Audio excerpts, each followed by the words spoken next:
And by the way, basically all of them have said that he's Hitler. So you would think, but if there's one thing that Trump taught us, it's that whoever does win the Oscar, I can just invade their territory and take it from them. Or you can get them to... I think most would agree. I was elected in a landslide, winning the popular vote and all 7 swing states and everything else, with a mandate to take on a sick and corrupt system. Nobody thought a simple breeze would end up acting like an informant, but that is exactly what unfolded. One badly timed gust, one camera angle that could not have been worse, and suddenly a tightly protected image in American politics was floating for the whole world to see. Yet the real chaos was not happening above his forehead. It was unfolding right there on the stage. While the hair seemed locked in a battle for survival, Desi Lydic stood composed, cool, and completely in control as she peeled back the larger illusion surrounding it. What she pointed out did not just earn laughs, it left seasoned reporters staring in disbelief as if they had just witnessed something they could barely process. just think about what happened here. America voted this guy out in 2020. And what has he done since then? He tried to overthrow the government. He was convicted of 34 felonies. He spent an entire campaign promising vengeance against his enemies. I really do. I hate them.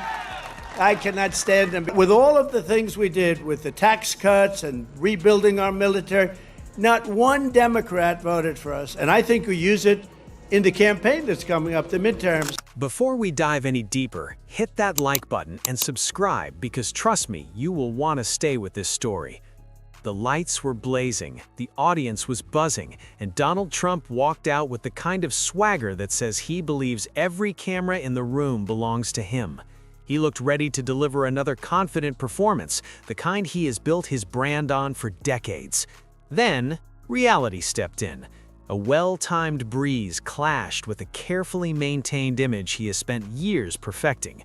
In seconds, that trademark confidence and unmistakable hairstyle turned into the setup for a moment of comedy that felt almost scripted, except it was not, and the punchline was coming whether he liked it or not. That is incredibly rare to have 5 American presidents in the same room together, and even rarer to have Donald and Melania in the same room together. Within minutes, the internet was looping the clip non-stop, dissecting every frame. Not just for how it looked, but for when it happened. Yes, the breeze shifted more than just hair, but under the bright lights of Desi Lydic's commentary, something far more significant began to unravel. What seemed like a small visual mishap quickly became the doorway to a much bigger conversation. Trump announced the Board of Peace, which is yes. a new MLM. No, that's one way to look at it, yes. It sounds like an MLM. What is his intention with the Board of Peace? Did he say what his... So initially it's to oversee the Gaza ceasefire, but now... Here is the twist that makes this story stick. It was never truly about hair. That viral visual simply gave people a symbol, something tangible that mirrored a broader unraveling happening in real time. Trump was overseas again, presenting himself as strong, decisive, and firmly in command, an image he has consistently insisted defines him. International trips are supposed to project authority and composure, yet something about the optics felt slightly unsteady, as though the polished exterior was struggling to hold its balance. Cameras captured every second, and once the footage began circulating, the symbolism practically wrote itself. Still, the real explosion did not come from the wind. It came later on The Daily Show, when Desi Lydic took that already awkward appearance and turned it into a full comedic breakdown. She did not just summarize headlines, she connected the visual to a recurring pattern, the pattern to the brand, and the brand to the long-standing contradictions that have shadowed Trump for years. He has always marketed himself as untouchable, the ultimate deal-maker, the mastermind who dominates rooms and bends outcomes to his will. From towering buildings to campaign slogans, the message has been consistent. He wins, he controls, he sets the terms.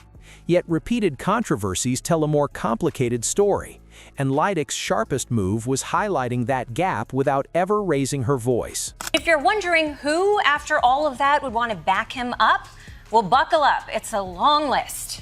The former president winning with a coalition driven by white voters, men, and first-time voters. Young men in union households. Those older voters. Voters age 45 to 64. Those younger than the age of 30. Black men, Latino men, suburban women, Arab Americans, and white men. So, all of America. All of America. You just listed all of America.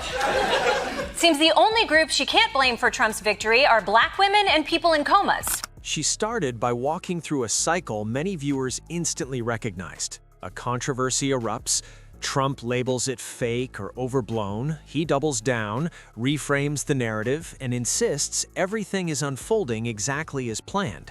That approach has worked in certain ways, keeping supporters energized and headlines spinning, but comedy plays by different rules. Once a joke lands, you cannot negotiate with it or drown it out, it spreads. Lydic cannot invent allegations or rely on speculation. She simply placed Trump's own words, his past promises, and his repeated claims of global respect alongside the now viral imagery. The contrast did all the heavy lifting. When someone insists the world's respect has been restored, yet appears visibly unsettled under international scrutiny, the irony becomes unavoidable. Lydic leaned into that irony with remarkable precision. Only 5 more. Who is the chairman of Donald Trump's Board of Peace, who has all of the power vested as the chairman of the Board of Peace? Oh, God. I'm going to go out on a limb. Go ahead. And I don't think this is right, but I'm just going to say it out loud. Donald J. She wove together his legal battles, his claims of political targeting, and the financial controversies that have followed him for years. Instead of treating them as isolated events, she framed them as recurring chapters in an ongoing saga. The audience was not just laughing at a hairstyle incident, they were reacting to the familiarity of the broader script. The moment shocked people not because it was unprecedented, but because it felt consistent. Trump's allies often argue that he is unfairly singled out and that media narratives inflate minor issues. Lydic bypassed that debate entirely by focusing on behavior. She pointed out how frequently his responses escalate instead of de-escalate. When criticized, he rarely softens, he intensifies. In political strategy, that can energize loyal supporters. In comedy, it provides endless material. Said he was the secret Muslim founder of ISIS, said she was pretending to be black, ended his entire family dynasty, almost got him murdered, tried to overthrow his president. What made Lydic's takedown especially sharp was how she presented the pattern as almost theatrical. Trump's public life has at times resembled a long-running reality show filled with dramatic turns and surprise moments. By framing this latest controversy as just another episode, she encouraged viewers to step back and notice the formula. Once you see the formula, some of the mystique fades. She also touched on the financial questions that have long hovered around his brand. Wealth and business success have always been central to his image, yet lawsuits and fines have complicated that narrative. Lydic translated complex legal and financial matters into clear, biting humor.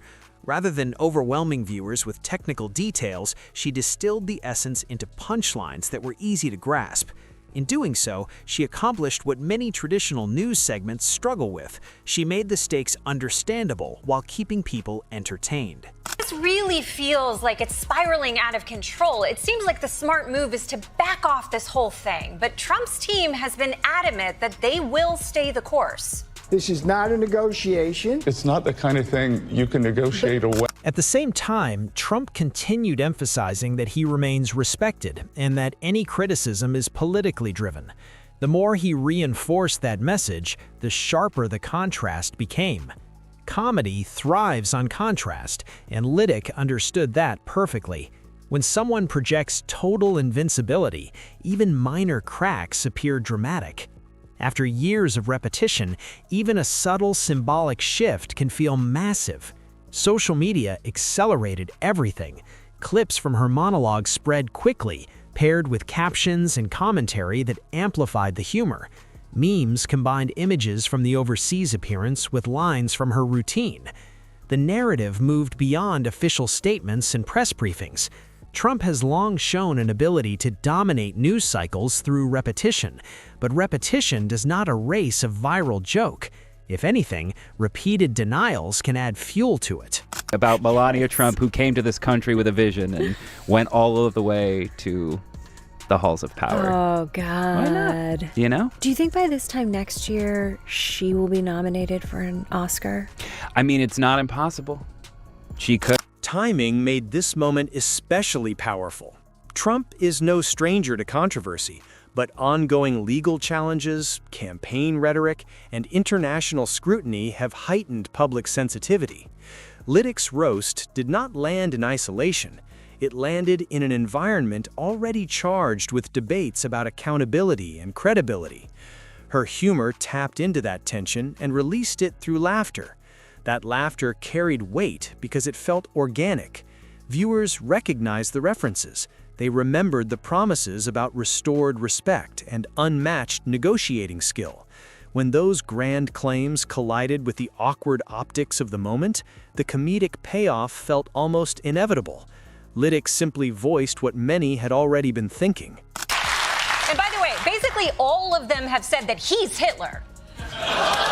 So yeah, it's a seating chart so awkward that it probably had them asking, is there any extra room in that coffin? Trump's typical instinct in moments like this is to strike back. He often reframes mockery as proof of bias or hostility, suggesting it confirms he threatens powerful interests. Comedy complicates that defense because it does not present itself as institutional authority, it operates as cultural commentary.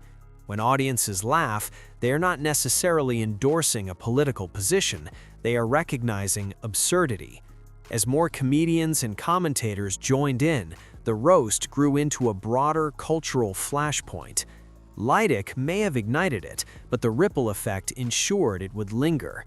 The image of a carefully managed persona disrupted by a gust of wind became shorthand for something bigger, the vulnerability of curated identities under relentless scrutiny. Well, all of America. All of America. You just listed all of America.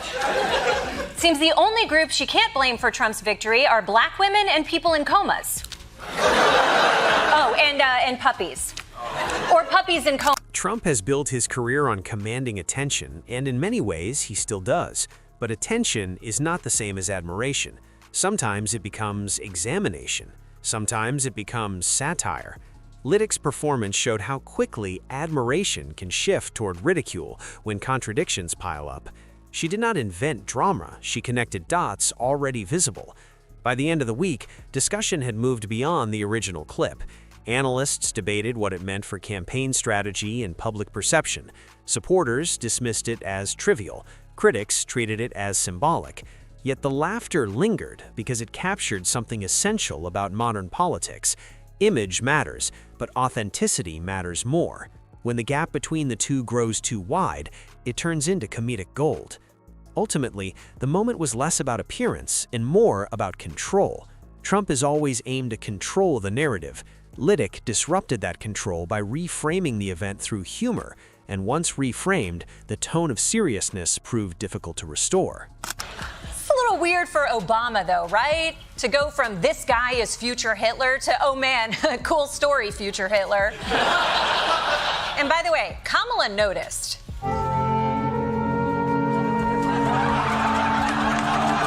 Politics can feel dense and exhausting, weighed down by legal terminology and ideological battles. Comedy slices through that heaviness by exposing contradictions in a way that feels immediate. Lydic's roast did exactly that. She turned a fleeting visual into a lasting metaphor and demonstrated how satire can pierce even the most carefully maintained facade. For Trump, the challenge now extends beyond responding to critics. It involves navigating a media landscape where any stumble can be amplified through humor. For Lydic, the moment reinforced her reputation as a sharp observer of political theater. For viewers, it served as a reminder that sometimes the clearest commentary does not come from press conferences, but from a stage where laughter becomes a powerful lens. Well, That's it then. They're in it to win it. Full speed ahead. From the window to the walls. Skeet, skeet, skeet, motherfuckers. Trump's policy will never, ever change. That is why this story resonates so deeply. It is not just about a gust of wind or a viral clip. It reflects the clash between projection and perception, branding and reality, the gravity of power in the irreverence of satire. When those forces collide, the result can be unforgettable. What makes it even more compelling is how it highlights tension within modern political culture. Trump has long understood that politics involves performance, yet performance becomes fragile when the audience shifts from applause to laughter. For years, he dominated headlines through spectacle, knowing that outrage keeps cameras focused. But spectacle can turn into vulnerability when intimidation gives way to irony.